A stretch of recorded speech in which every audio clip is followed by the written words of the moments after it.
हज़रत सनान बिन सलमा फरमाते मैं अभी छोटा था, मैं खड़ा हो गया तो मैंने कहा हुजूर हमने तोड़ के नहीं खजूरें खाई, गिरी हुई खाई हैं, और आपको पता है जो रास्ते में गिर जाएं वो उठानी नाजायज़ नहीं होती, तो हुजूर ये गिरी हुई खजूरें खाई हैं। तो कहते हैं हज़रत उमर फ़ारूक बच्चे की बात सुन के कहने लगे रब तेरा भला करे, तूने सही बात की तरफ मेरी तवज्जो करा दी है, अल्लाह तेरा भला करे। और फिर हज़रत उमर रज़ी अल्लाह तआला अन्हु उस छोटे से बच्चे के पास खड़े हो गए। कौन? किसके पास? नहीं, ख्वाब तो नहीं देख रहे मैं और आप। हुक्मरान वक्त 22 लाख मुरब्बा मील का हुक्मरान बच्चे के पास खड़े हो गए, छोटे बच्चे के पास। दुकान पे गरीब आदमी चढ़ आए ना, दुकानदार साहब इल्ला माशाल्लाह उनका मिजाज ख़राब हो जाता है। वो तीसरी चीज़ के ना वो वाली दिखाओ तो कहते लैनी है तो लै, तो जा। और अगर तगड़ा बंदा आ जाए तो कहते हैं जनाब आप इस तरह करें, निशानदेही कर दे, मैं इंशाल्लाह ख़रीद के ला के पेश कर दूँगा। मिजाज बदल जाता है। गरीबों के पास, छोटों के पास, आम आदमी के पास आप जाएं। हमारे हुक्मरानों का गरीब आदमी से गैप बहुत ज़्यादा है, पीरों का गरीब आदमी से गैप बहुत ज़्यादा है, बड़े उलमा का आम आदमी से गैप ज़्यादा है, ताजरों का आम आदमी से गैप ज़्यादा है, शीशे के बड़े बड़े मोहल्लात में, सोसाइटियों में बसने वालों का गरीबों से गैप ज़्यादा है। इसलिए अमीर गरीब की तफरीक बढ़ गई है, हालात और तरह के हो गए। बाज गुरबा अमीरों से नफरत करने लग गए। हमारी शादी ब्याह तकरीबात अफ्तारियाँ, उनमें हम अपने लेवल के लोग बुलाते हैं जिनसे हमें कारोबारी ज़रूरियात वाबस्ता होती हैं। हमने इस तरह का माहौल बनाया, उसका नुकसान ये हुआ है कि मुआशरे में कई किस्म की सोचें पनपने लगी हैं, वसवसे गालिब आने लगे। बाज़ों का तंग आमद बजंग आमद, जब गरीबों के बच्चे ज़्यादा तंग आते हैं फिर हथियार उठाते हैं, फिर कलम छोड़ देते हैं।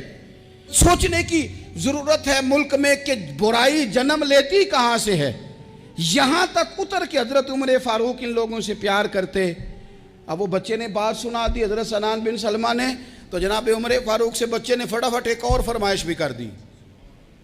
कहने लगा हुजूर मैंने खजूरें ज़्यादा जमा कर ली हैं, वो मेरे दोस्त सारे भाग गए हैं आपको देख के, अब मैं जब जाऊँगा ना तो खजूरें मेरे हिस्से की हैं, हूँ मैं गरीब बच्चा, माड़े घर से ताल्लुक़ है, वो मेरी खजूरें छीन लेंगे।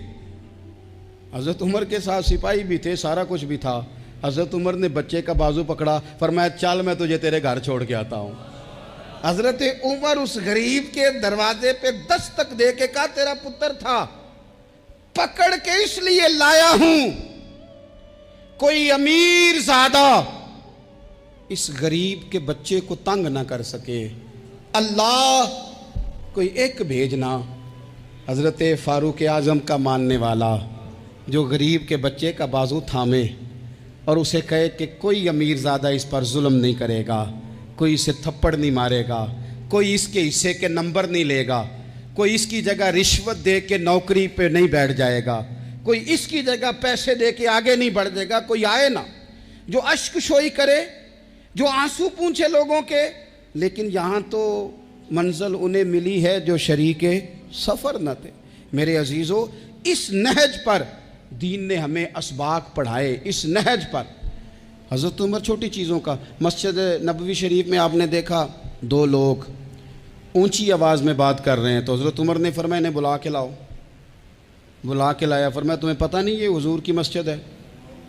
ला तरफ़ऊ अस्वातकुम फ़ौक़ सौतिन नबी, ए पाए नज़र होश में आ, ये कुव्वे नबी है, आँखों से भी चलना यहाँ बेअदबी है। पता नहीं वहाँ सारे नारे ही गलत हैं, किसी के मुर्दाबाद का नारा हो तो वो भी गलत, और किसी के जिंदाबाद का नारा हो तो वो भी गलत। वहाँ एक ही नारा सिर्फ अच्छा लगता है, वो क्या है? या रसूल अल्लाह उन्जुर हालना, या हबीब अल्लाह इस्मा। वहाँ एक ही नारा अच्छा लगता है कि सोने आ गए हैं, नजर करम हो जाए। या रसूलुल्लाह पहुँच गए हैं, रोजे दे दुआले ने गुलामा दियाँ टोलियाँ, और वेखो एक पे सुनदा करोड़ां दियाँ बोलियाँ। वहाँ यही नारा अच्छा लगता है, लब वाह है, आंखें बंद हैं, फैली हैं झोलियाँ, कितनी मज़े की भीख तेरे पाक दर की है। और कुर्बान जाऊँ अपने इमाम पर, उस कलम पे वारी जिससे वो लिखा करते थे। कहने लगे काबे का नाम तक न लिया, तैबा ही कहा। पूछा जो था किसी ने कि अजीमत किधर की है, उनके तुफैल हज भी खुदा ने करा दिए, वरना असले मुराद हाजिरी तो उस पाक दर की है। तो हज़रत फारूक आज़म रज़ी अल्लाह ताला अन्हु ने ना उन दो लोगों को बुलाया और बुला करके फरमाने लगे, कहाँ के रहने वाले हो, कहाँ से आए हो? उन्होंने कहा जी हम ताइफ के रहने वाले हैं। फरमाया तुम्हें पता नहीं ये नबी पाक का रोज़ा है, हुजूर की मस्जिद है, यहाँ आवाज़ ऊंची नहीं करते, तुम्हें खबर नहीं? और फिर हज़रत उमर फरमाने लगे, अगर तुम मदीने के रहने वाले होते तो मैं तुम्हें कोड़े मारता, मैं तुम्हें सज़ा देता, तुम्हें पता नहीं कि किस तरह का मिजाज और माहौल होना चाहिए। तो हज़रत फ़ारूक आज़म रज़ी अल्लाह ताला अन्हु की जो खिदमात हैं, आपका जो आप तो बाज़ारों में जब जाते थे ना तो फरमाते थे हमारे बाज़ार में सिर्फ वो बंदा आके काम करे जो दीन का इल्म जानता है, जिसे तिजारत के उसूल पता हैं, वो आए, दूसरे को बैठने नहीं देते थे। अपने मिजाज के लिहाज से, अपनी तबीयत के लिहाज से मखलूक के लिए दिलों में नरमी रखते थे, मिजाज में नरमी। एक बात आपने कई दफ़ा सुनी होगी, मेरा बड़ा दिल करता है फिर से उसको दोहराऊं, मैंने उसे सैकड़ों बार पढ़ा है। जब तबीयत पूरी बेचैन होती है और अपनी ज़िम्मेदारियों का एहसास करने को दिल करता है ना, तो फिर ख्याल आता है कि हम भी पढ़ें ज़रा इन चीज़ों को। बार बार पढ़ता हूँ ताकि एहसास ज़िम्मेदारी पैदा हो। आपके ग़ुलाम असलम फरमाते हैं, रात को मैं और जनाब उमर निकले थे तो एक मकान में हमने देखा कि एक औरत ने ना, उसके बच्चे बार बार शोर कर रहे हैं और वो कुछ पका रही है, आवाज़ आ रही है। तो हज़रत उमर ने दरवाज़े पे दस्तक दी, कौन है दरवाज़े पे? कहा मैं एक ग़ुलाम हूँ। हज़रत उमर कहते हैं ग़ुलाम हूँ, बहन क्या मसला है, बच्चे क्यों रो रहे हैं? तो बीबी कहने लगी तुम्हें क्यों बताऊँ, जाओ ना अपना काम करो। हज़रत उमर ने इसरार किया तो तल्ख लहजे में, जिससे गुस्सा नहीं कर जाते हुक्मरान, काउंसलर, चेयरमैन, MP, MN नाराज़ नहीं हो जाते, उस तल्ख लहजे में बीबी कहने लगी, दुआ करो अल्लाह मेरे और उमर के दरमियान क़यामत में फ़ैसला करे। कैसा हुक्मरान है कि उसकी हुकूमत में मेरे बच्चे भूखे सोते हैं। ये मैंने पानी में रोड़े डाल के चढ़ाए हैं, लेकिन ये पेट की भूख ये बड़ी डडी होती है, ये नींद भी नहीं आने देती। ख्याल था रो दो के सो जाएंगे, पर सो भी नहीं रहे। हज़रत फ़ारूक आज़म दौड़े गए, घर से सामान, अनाज, गल्ला कंधे पे रखा। खादिम कहते हैं मैंने कहा कि मुझे दे दें। फरमाने लगे चल तू वादा करना क़यामत में भी मेरे बोझ उठाएगा। कहा हुजूर नहीं, वो तो मेरे बस की बात नहीं। फरमाया फिर मुझे करने दे। दौड़े आए, उस खातून के दरवाज़े पर ला के वो चीज़ें रखी। कहा बहन अगर तू पर्दा कर ले तो ये ग़ुलाम ना आज खाना पका दे तेरे बच्चों।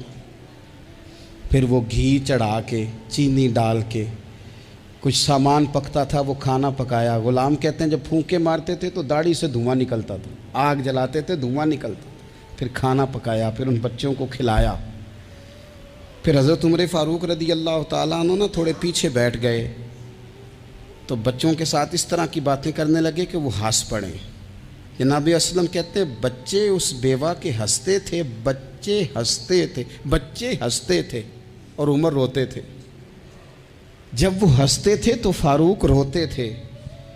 फिर वो बच्चे आहिस्ता आहिस्ता लेटने लगे और जब वो सोने की तरफ बढ़ने लगे तो हज़रत उमर कहने लगे बहन मैं जाऊं? कहने लगी रब तेरा भला करे, मेरा कलेजा फट जाता अगर मेरे बच्चों को आज शाम भी रोटी ना मिलती। तो सैयदना फ़ारूक आज़म रज़ी अल्लाह ताला अन्हु कहने लगे फिर तू मेरे लिए दुआ करेगी? कहने लगी मैं दुआ करती हूँ अल्लाह उमर की जगह तेरे जैसा को नेक आदमी बिठा दे। तो हज़रत उमर कहने लगे एक छोटी सी गुजारिश भी मान लोगी? का क्या? फरमाने लगे कोई ये मेरी खिदमत अगर पसंद आई है तो उमर को माफ़ नहीं कर देती? गलती हो गई, उसे पता नहीं था। अपने मुंह से कहने लगे सियाना भी नहीं, बाशऊर